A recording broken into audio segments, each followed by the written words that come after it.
Ya, Yang Mohd Menteri, terima kasih. Saya ingin merespon kepada bahagian juga Yang Mohd Menteri. Saya fikir ini tidak ada kena-mengena dengan politik Yang Mohd bahagian. Profesor Emeritus Teo Kok Siong, an accomplished scholar and academician.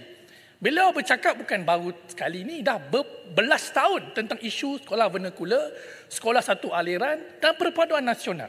Jadi bila mana beliau bercakap dan beliau diugut, digertak dalam dewan ini oleh seorang ahli parlimen kita, dan apakah ini satu yang melanggar perlembagaan? Kalau kita tidak boleh bercakap hal-hal sensitif tentang perpaduan nasional, macam mana? Saya ambil contoh Yang Mohd Menteri. Artikel letter to editor The Star 16 Oktober 2021 ditulis oleh Yong Jingyi, seorang berbangsa Cina. Insight into Chinese private high schools. Beliau menggariskan tentang permasalahan yang ditimbulkan di sekolah menengah persendirian Cina. Silibus sejarah yang berat kepada Cina. Ketidakmampuan bercakap bahasa Melayu secara fasih kerana bercampur satu kaum sahaja. Jadi, bila mana beliau tulis, adakah ini tidak berperlembagaan? Kita bukan nak buat satu condemnation pada bangsa lain ataupun sekadar nak timbulkan isu rasis. Cuma, bila seorang profesor membangkitkan isu ini, merisaukan tentang perpaduan nasional, biarlah beliau bercakap. Kalau tak setuju, lawan beliau menggunakan fakta akademik, bukan dengan ugutan bawa kepada pihak polis. Yang Mohd Menteri. Yang Mohd Menteri, saya nak betulkan saja sikit. Sekejap. Itu yang Profesor Putih adalah hasil daripada sekolah menengah persendirian sekolah Cina.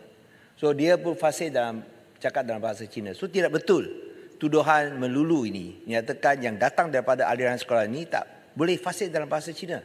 So itu sebab Kok Siong ini, dia sudah lupa darah tanah. Dia sudah tidak tahu apa yang menjadi asas kepada perkara ini. Mungkin janganlah buat itu tuduhan yang melulu. Biar saya dulu. Saya Menteri, saya dulu. stick kepada poin belum pun 1/3. Saya nak sebut bini dulu ya. Pertama ni baru pegawai saya baru dapat. Bila mereka ikut perbahasan sekarang ya. Mereka bantu betulkan balik.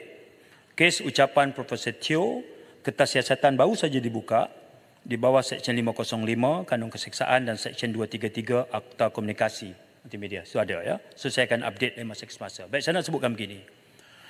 Topik tentang kewujudan sekolah vernacular di negara kita ini memang tajuk yang sentiasa kita bahas sudah berpuluh tahun.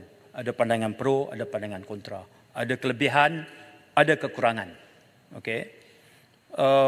Ketika kita bercakap dari sudut pandang mana pun, sudut pandang politik ke, sudut pandang bahasa ke, sudut pandang penyatuan kaum ke, apa pun sudut pandang kita. Ya, kalau kita nak tengok satu kekuatan di sana, misalnya trend di mana pelajar-pelajar Melayu memilih untuk belajar di sekolah vernacular, itu pun satu fakta juga.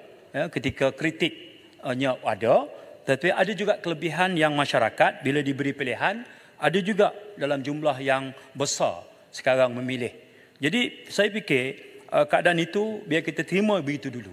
Ya, sebab saya tak mau prolong tajuk ini.